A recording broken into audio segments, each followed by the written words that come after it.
இது ஒரு புத்தரின் தத்துவ கதை. கோபம் ஒரு நஞ்சு. ஒரு நாள் புத்தர் துறவி ஒருவர் தன் சீடர்களுடன் மலை கிராமத்திற்கு சென்றார்.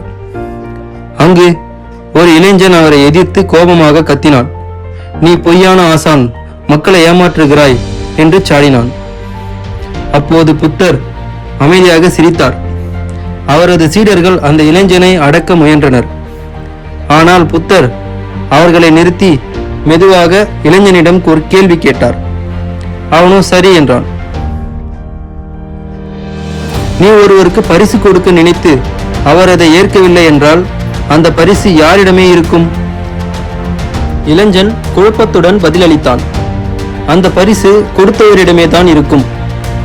அப்போது புத்தர் சிரித்தபடி சொன்னார், அப்படியானால் நீ எனக்கு கொடுத்த கோபமும் அவமானமும் நான் ஏற்கவில்லை, அதனால் அது உன்னிடமே தான் இருக்கும். அந்த ஒரு வார்த்தை அந்த இளைஞனின் மனதை பிளந்தது.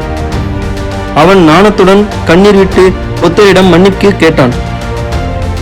புத்தர் அவனை தழுவி, கோபம் வெளிப்பட்டால் அது நஞ்சு, ஆனால் அதை விட்டுவிட்டால் அது அமைதி என்றார். கோபம் பிறர்க்கு அல்ல, நமக்கே தீங்கு விளைவிக்கிறது. அதை அடக்க கற்றுக்கொள்வதே உண்மையான ஆனந்தம். யாராவது உன்னை அவமதித்தால் நீ அமைதியாக இருந்தால் அவரின் வார்த்தைகள் உன்னை தொடாது. கோபத்தை விட்டுவிடு, அமைதியை தழுவு, அதுவே வாழ்வின் உண்மையான பாதை என்று அங்கிருந்து சென்றார்.